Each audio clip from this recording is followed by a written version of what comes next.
Good morning, नमस्कार दोस्तों। Sarvodaya hospital and research centre Faridabad की तरफ से हार्दिक अभिनंदन। और मैं आशा करता हूं कि आप सब सेफ होंगे। Sarvodaya hospital Faridabad NABH accredited hospital tertiary care centre है और NABH हॉस्पिटल सर्टिफिकेट के अलावा यहाँ पे department of emergency medicine, laboratories, nursing excellence और ब्लड बैंक के लिए भी NABH क्वालिटी प्रोटोकॉल्स हैं। आज का मेरा विषय आप लोगों के साथ हॉस्पिटल की कोविड-19 को मैनेज करने की प्रिपरेशन का है। सबसे पहले मैं आपको ये बताना चाहता हूँ कि गवर्नमेंट ऑफ हरियाणा की तरफ से पॉजिटिव पेशेंट्स के लिए ESI medical college and Faridabad को डेजिग्नेट किया गया है। लेकिन जब से केसेस आने स्टार्ट हुए हैं, डिस्ट्रिक्ट एडमिनिस्ट्रेशन की तरफ से हर एक हॉस्पिटल को ये इंस्ट्रक्शन दी गई कि आप अपनी तैयारी करें। जब से हमें ये इंस्ट्रक्शन मिली है, हमने अपनी प्लान और स्ट्रेटजी बनाई और उस प्लान और स्ट्रेटजी का 3-4 चीज़ों पे ध्यान फोकस किया। सबसे पहले कोविड मैनेजमेंट प्लान, दूसरा अगर कोई पेशेंट आते हैं तो पेशेंट की हॉस्पिटल में और बाहर उनकी एंट्री रिस्ट्रिक्टेड हो। तीसरा हमारे लॉजिस्टिक्स, हम उनको कैसे अरेंज करें, और सबसे इम्पोर्टेंट हॉस्पिटल स्टाफ की ट्रेनिंग और एजुकेशन। सबसे पहले कोविड मैनेजमेंट के लिए अगर कोई भी सस्पेक्टेड पेशेंट हॉस्पिटल में आता है तो हमने कोविड कोर कमेटी बनाई।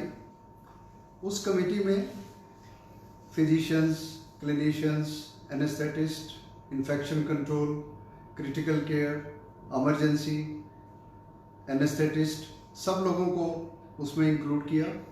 उसमें हमने हर एक तरह के प्रोटोकॉल बनाए कि कोई पेशेंट अगर OPD में आएगा तो क्या प्रोटोकॉल है, अगर इमरजेंसी में आता है तो क्या प्रोटोकॉल है, और अगर कोई पेशेंट क्रिटिकल केयर में आएगा तो हमारे क्या प्रोटोकॉल रहेंगे। तो कोविड कमेटी के बाद हमने उसको इम्प्लीमेंट करने के लिए हॉस्पिटल में जो जो चीज़ें की उसका एक्सपीरियंस मैं आप लोगों से शेयर करूंगा। सबसे पहले हम OPD को ले लेते हैं। अब जैसे आपको विदित ही है कि भारत में हर एक पेशेंट के साथ, चाहे वो OPD में हो या IPD में हो, बहुत विजिटर्स आते हैं।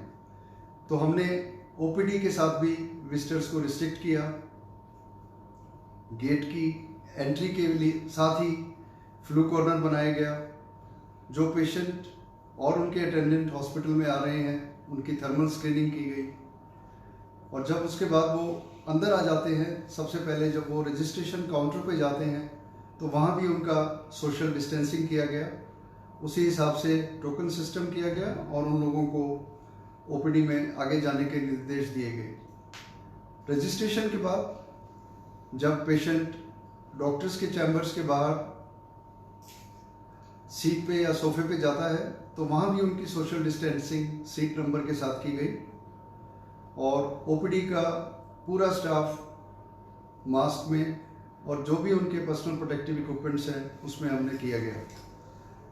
डॉक्टर्स की कंसल्टेशन होने के बाद या तो पेशेंट लैब में जाएगा, डायग्नोस्टिक्स में जाएगा, या फार्मेसी में अपनी मेडिसिन लेने जाता है। तो हमने हर एक एरिया में OPD की मूवमेंट जो लैब में है, रेडियोलॉजी में है या फार्मेसी में है, वहाँ भी विजिटर्स को रिस्ट्रिक्ट करने के लिए सोशल डिस्टेंसिंग और टोकन सिस्टम इंट्रोड्यूस किया। OPD के बाद इमरजेंसी हॉस्पिटल का एक बहुत इम्पोर्टेंट एरिया होता है और इमरजेंसी 24 घंटे चलती है। तो इमरजेंसी को देखते हुए हमने वहाँ पर भी एक फ्लू कॉर्नर बनाया। जो भी पेशेंट इमरजेंसी में आते हैं उनकी भी थर्मल स्क्रीनिंग की गई। साथ साथ इमरजेंसी के अंदर एक डेडिकेटेड आइसोलेशन एरिया बनाया गया कि जो पेशेंट सस्पेक्टेड हैं कोविड के लिए उनको आइसोलेशन रूम में ही एग्जामिनेशन किया जाए, और एग्जामिनेशन करने के लिए वहाँ पे डेडिकेटेड स्टाफ की रोस्टर वाइज ड्यूटी लगाई गई। और अगर किसी पेशेंट को ज़रूरत पड़ती है किसी भी इन्वेस्टिगेशन करने के लिए, चाहे वो ईसीजी है, एक्सरे है या अल्ट्रासाउंड है, उन सब इक्विपमेंट्स को हमने आइसोलेशन में डेडिकेट किया। अब पेशेंट की इनिशियल असेसमेंट इमरजेंसी में होने के बाद पेशेंट की मूवमेंट दो तरह से हॉस्पिटल में होती है। जो पेशेंट कंपैरेटिवली स्टेबल हैं, प्रोटोकॉल के हिसाब से उनको वार्ड में या रूम में जाने की ज़रूरत है, तो हमने एक डेडिकेटेड फ्लोर उसके लिए फिक्स किया। उस डेडिकेटेड फ्लोर में सेपरेट एएचयू और सेपरेट एरिया डेडिकेट किया। और अगर किसी पेशेंट को क्रिटिकल केयर में जाने की ज़रूरत पड़ती है तो उसी बिल्डिंग के फ्लोर पे एक कोविड केयर यूनिट का गठन किया। कोविड केयर में हर एक स्टाफ की ड्यूटी उनके रोस्टर के हिसाब से विद पर्सनल प्रोटेक्टिव इक्विपमेंट्स लगाई गई। जितनी भी इन्फेक्शन कंट्रोल प्रैक्टिसेस हैं, जैसे कि आपको विदित है हॉस्पिटल में जब से कोविड स्टार्ट हुआ है सारी गाइडलाइंस चेंज होती रहती हैं, बहुत ही डायनेमिक गाइडलाइंस हैं, लेकिन जैसे जैसे गवर्नमेंट की गाइडलाइंस आती रही, इन्फेक्शन कंट्रोल गाइडलाइंस का हम फॉलो करते रहे।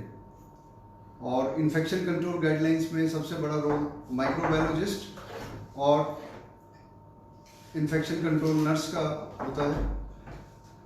सो उन गाइडलाइंस के अलावा हॉस्पिटल में कोई भी चीज़ फॉलो नहीं की जाएगी, हमने उस चीज़ को ये डिसाइड किया। और पेशेंट की मूवमेंट के साथ साथ विजिटर्स और अटेंडेंट को लास्ट 2 महीनों में बहुत ही कंट्रोल किया गया। पेशेंट के साथ सिर्फ एक ही विजिटर्स अलाउ किया गया, और इवन इंडोर पेशेंट्स में जो विजिटर्स आते हैं उनका रिकॉर्ड भी किया गया, ताकि इन केस कभी कोई पेशेंट बाद में पता लगे कि पॉजिटिव आए तो उसको हम ट्रैक भी कर सकें। दोस्तों, हॉस्पिटल में वार्ड और आईसीयू के अलावा कुछ हाई रिस्क एरियाज भी होते हैं, जैसे operation theatre, cath lab, endoscopy area, labour room etcetera. उन सब चीज़ों के प्रोटोकॉल्स बनाए गए। फॉर एग्जांपल लेबर रूम है या ओटी में सिजेरियन होना है तो सर्जिकल सारे प्रोटोकॉल्स बनाए गए, और गवर्नमेंट की गाइडलाइंस को ध्यान में रखते हुए हमने वॉलंटरी पेशेंट्स को एजुकेशन दिया और उनको अनुरोध किया कि वो कोविड-19 टेस्ट कराएं, जिससे कि स्टाफ की भी सेफ्टी हो जाए, और बाद में इन केस पेशेंट का टेस्ट नेगेटिव आता है तो एक मानसिक रूप से तसल्ली रहती है। तो इन हाई रिस्क एरिया में सारी infection control guidelines, CDC guidelines के बेस पे सब प्रोटोकॉल बनाए गए और सब चीज़ें फॉलो की गई।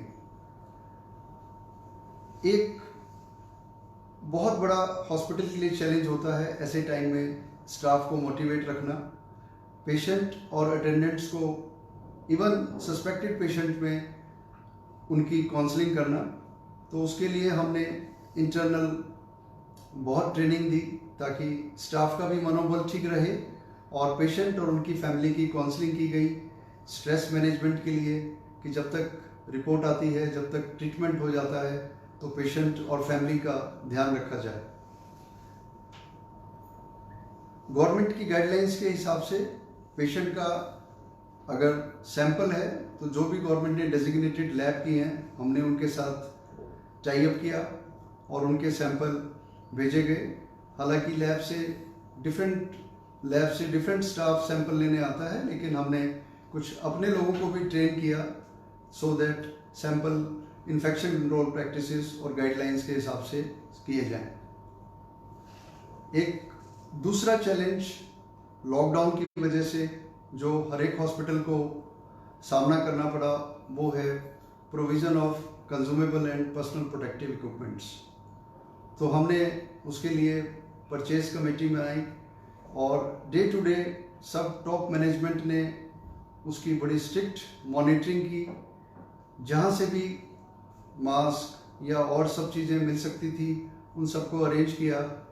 और मुझे बड़े गर्व के साथ कहना पड़ रहा है कि लास्ट अप्रॉक्सीमेटली 45 दिनों में हमें कभी भी किसी भी तरह से किसी भी पीपीई की शॉर्टेज महसूस नहीं हुई, क्योंकि सब लोगों के साथ कोऑर्डिनेशन और टाई अप करने के बाद वो प्रोवाइड किए गए। पीपीई प्रोवाइड करने के बाद जो दूसरी हॉस्पिटल की सपोर्ट सर्विसेज हैं, जैसे housekeeping, kitchen, front office staff, transport GDA, इन सब की ट्रेनिंग की गई। हर एक एरिया में डीप क्लीनिंग, रूम सैनिटाइजेशन किए गए और जो भी हैंड हाइजीन के प्रोटोकॉल्स हैं या जैसे भी स्टाफ को जो जो इंस्ट्रक्शन फॉलो करनी है उन सब चीज़ों की बहुत ही रेगुलर ढंग से ट्रेनिंग की गई। लॉजिस्टिक्स के बाद सबसे ज़्यादा डॉक्टर्स की ओपीडी में शुरू के अंदर जैसे हॉस्पिटल के कुछ एरियाज़ को हमने बंद किया, जो वार्ड्स यूज़ में नहीं थे उन सबको क्लोज कर दिया गया, जो भी नॉन एसेंशियल एक्टिविटीज़ हैं उन सबको टेम्परेरी बंद कर दिया गया। लेकिन पेशेंट्स और फैमिली मेम्बर्स के दिमाग में कुछ ना कुछ हमेशा डर रहता है, तो मैं इसको पॉजिटिवली लेके I will say it was a blessing in disguise that हमने ओपीडी के लिए टेली कंसल्टेशंस स्टार्ट की। हालांकि टेली कंसल्टेशंस कुछ चल रही थी, लेकिन गवर्नमेंट और डिस्ट्रिक्ट एडमिनिस्ट्रेशन को भी मैं इसमें धन्यवाद दूंगा कि काफ़ी एक्टिवली उन लोगों ने उसी टाइम पे टेली कंसल्टेशंस की गाइडलाइन निकाली और हमारे कुछ पेशेंट्स जिनको दिक्कत हो रही थी हॉस्पिटल में आने के लिए, वो टेली कंसल्टेशन से डॉक्टर्स का परामर्श, कंसल्टेशंस करते रहे। गवर्नमेंट गाइडलाइंस के हिसाब से हमारा हॉस्पिटल कोविड फ्री है। हम किसी भी पॉजिटिव पेशेंट को ट्रीट नहीं कर सकते। जैसे ही पेशेंट का रिपोर्ट आता है और इंस्ट्रक्शन ये है कि अगर किसी भी पेशेंट का रिपोर्ट पॉजिटिव आएगा तो हमें उसको ESI hospital and medical college में भेजना पड़ेगा। सो ये एक बहुत बड़ा चैलेंज था हॉस्पिटल के लिए, मैनेजमेंट के लिए, स्टाफ के लिए और आने वाले पेशेंट्स के लिए। लेकिन दोस्तों, मैं इसमें हॉस्पिटल स्टाफ का और मैनेजमेंट का सबका धन्यवाद देना चाहूँगा कि इस 2 महीने के टाइम में सबने बहुत साथ दिया और पेशेंट्स की management OPD, emergency, operation theatres और हाई रिस्क एरियाज़ में डे टू डे ठीक ढंग से चलती रही। और मुझे आशा है कि ये आगे भी ऐसे ही चलती रहेगी, क्योंकि अब कोरोना के साथ हमें जीना है। हमें वो चीज़ें देखनी है कि हम क्या प्रिकॉशंस लें।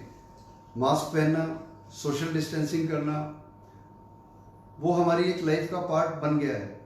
और मैं आप सबसे यही आग्रह करूँगा कि हॉस्पिटल्स में अननेसेसरी ना जाएं, हॉस्पिटल को डीकंजेस्ट करें। अगर पेशेंट्स या फैमिली मेम्बर्स का कुछ भी डाउट है तो होम क्वारंटीन की फैसिलिटीज़ उनको फॉलो करना चाहिए और जैसे जैसे डेली गाइडलाइंस आती हैं हमें उसको उसी प्रकार से फॉलो करना चाहिए।